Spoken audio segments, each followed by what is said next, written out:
Idul Fitri rame bikin makanan itu makanan ini. Padahal di Quran jelas di Quran yang namanya Idul Fitri itu adalah hari raya di mana kita akan merayakannya dengan hidangan dari langit, disebutnya Al-Maidah. Apa hidangan dari langit? Langit itu artinya alam tinggi. Hidangan dari alam tinggi apa? Kebijaksanaan, kesabaran, kerendahan hati, kelembutan, cinta kasih. Itu harusnya makanan perayaan Idul Fitri.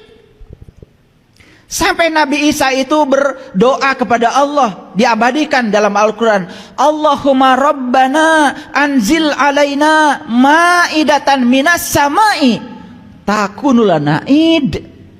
Ya Allah, turunkan hidangan dari langitmu. Yang turunnya hidangan itu menjadi hari raya bagiku. Jadi hari raya itu sebetulnya saat dimana kita mendapatkan hidangan dari langit, penuh sukacita, penuh cinta. Hidangan dari langit artinya apa? Kita kembali pada jati diri kita sendiri. Itu yang sebetulnya tahaluk bi akhlakillah, berakhlak seperti akhlaknya Allah. Makanya Allah mengatakan wa ahsin kama ahsanallahu ilaika. Berbuat baiklah kamu sebagaimana aku berbuat baik kepada kamu. Aku berbuat baik kepada kamu bukan karena kebaikanmu.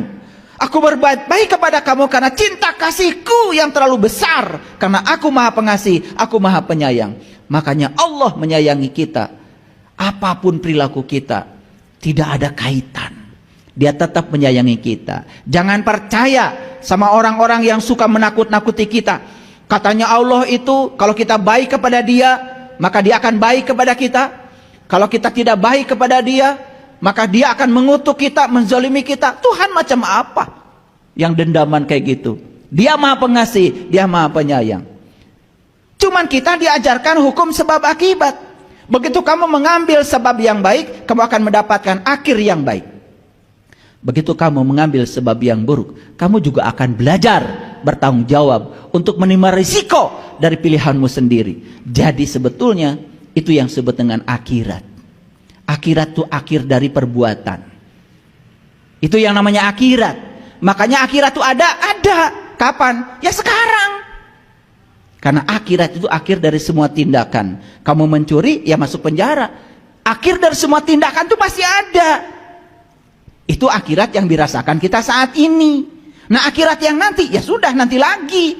Karena saya percaya, kalau sekarang kita mengakhiri semua dengan kebaikan di dunia, ya kita juga udah pasti dijamin kebaikan di sana, betul nggak? Gitu. Mas saya mengajarkan surga dan neraka di sini saat ini sekarang itu karena Quran yang mengajarkan. Di Quran dikatakan fa'ammal ladzina syaku fa finnar lahum fiha zafirun wa saikun. Neraka adalah tempat di mana kamu masih bernafas. Di mana kita bernafas? Di tubuh ini. Karena kalau kita sudah keluar dari sini, nggak ada nafas. Nafas itu penghubung antara ruhku yang di dalam dengan semesta yang tanpa batas ini. Ketika ditiupkan ke sini, baru ada nafas. Ketika sudah tidak di sini lagi, ya nggak ada nafas. Sedangkan Quran mengatakan neraka itu tempat di mana kamu masih bernafas. Dan dikatakan di Quran juga ternyata surga itu adalah tempat di mana kamu masih bernafas. Bahkan langit dan bumi masih ada, kata Quran. Jadi saya bukan berarti tidak percaya dengan surga dan neraka yang nanti. Itu makan belum saya alami. Sudah. Saya bikin saja surga di sini saat ini. Orang lain marah sama saya nggak mau marah. Orang lain memfitnah saya tidak akan melawannya. Orang lain menghajar saya maafkan. Buat apa saya menciptakan keributan di sini? Nah, saya menciptakan surga di sini, berarti saya juga akan kebagian surga dong di sana. Itu maksud saya. Makanya Nabi Muhammad dilempari orang sampai berdarah-darah. Malah Nabi Muhammad cuma Allahumma hdi qaumi fa innahum la ya'lamun. Itu doa orang bijaksana begitu. Ketika dilempari, ketika dikejar-kejar, doanya luar biasa. Tidak ada doa dari mulut seorang suci itu, ya Allah hancurkan orang itu, enggak ada. Doanya Allahumma hdi qaumi fa innahum la ya'lamun. Ya Allah, tunjukkanlah mereka. Mereka memperlakukan itu kepada saya karena mereka tidak tahu yang saya sampaikan. Itu doa orang bijaksana begitu. Makanya jangan berdiskusi dan berdebat dengan orang bodoh. Doakan saja, semoga jadi orang yang bijaksana. Itu aja. Semoga suatu saat dapat petunjuk. Karena repot kalau diskusi dengan mereka.